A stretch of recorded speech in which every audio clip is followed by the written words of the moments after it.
Welcome to the show, you guys. As you can tell, we are a man down. He is actually under the weather right now, and we got a show to continue. So, welcome to the pick, you guys. First thing I'm gonna start off with is the Packers game. I want to talk about the Packers.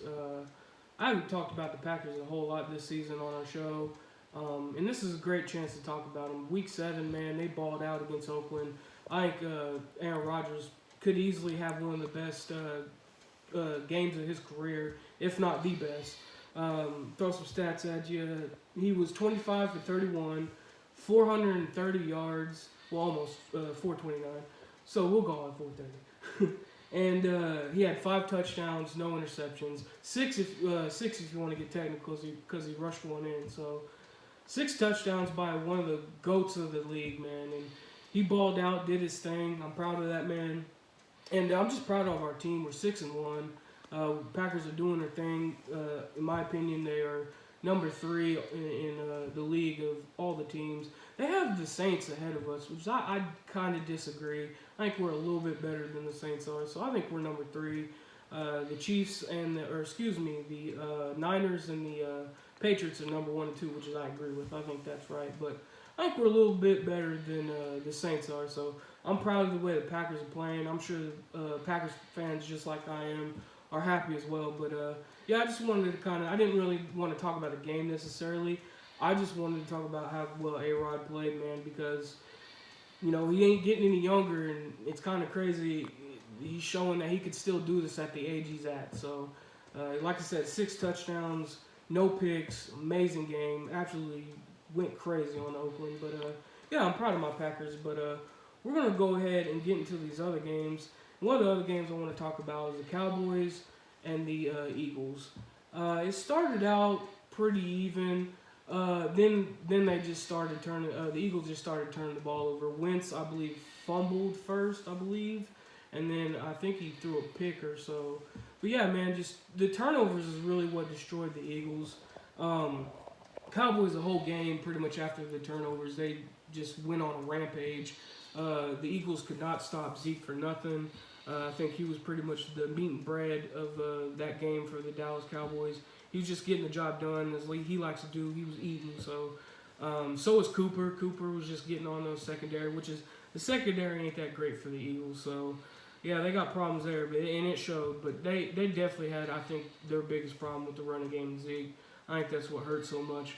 But yeah, there ain't a whole lot to talk about the Eagles. Like I said, they were having trouble hanging on the football and just not getting down the field and making well enough drives. So that was a great bounce back game from Dallas after they lost to the Jets, which is, I don't know why they lost to the Jets.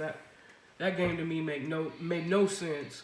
So I think maybe one reason is maybe they were underestimating the Jets or something, but I don't get why they played so bad. But yeah, great bounce back game for Dallas. And yeah, before we get out of here, we got one more game to talk about, which is it'll pull up. There it goes. Baltimore Ravens and the Seahawks. The score don't really tell the tale it take, which is 30-16. Baltimore wins. I think it was a lot closer than what it shows on the scoreboard. Russ played pretty solid. He had, his problem is his line. He has to run around with his head cut off constantly, but he's used to that. So he did his thing. He played pretty well. Trying to pull up his stats here. Here we go. He had 241 yards, 1 touchdown, 1 pick, and the pick wasn't that bad. Yeah, I believe it got tipped or something. So that tip was the interception wasn't that bad. Lamar Jackson really didn't do anything as far as the passing game. He only had 143 yards, no touchdowns, or no picks, so that's good. But it was really non-existent. One big reason why too is the weather. It was terrible weather in Seattle, real rainy and just foggy and just a what do I want to call it, like a sticky game. And so really what shined was his running game. He ran the ball 14 times for 116 yards and a touchdown.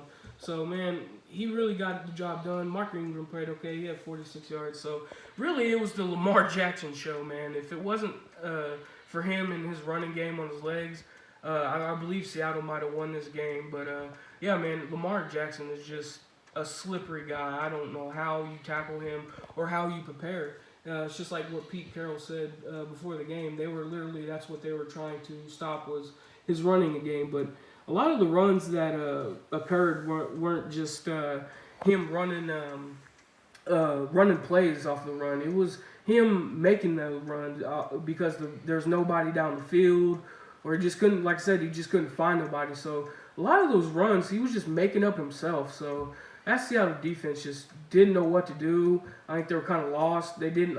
I think they, you can't leave your man open, so you can't just do that. So I think they just had to stick to their guys and hope the best that he won't destroy him in the run game. But they did, man. And yeah, he had an absolute monster of a game for Lamar Jackson. But yeah, good game for the Ravens. The Seahawks got to bounce back. I think they will. I think they're still a good team.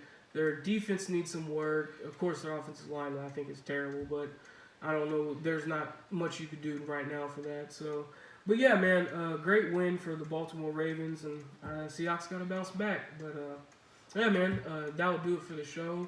Please comment, like, subscribe. Of course, love to hear your guys' thoughts and opinions. See you on the next one.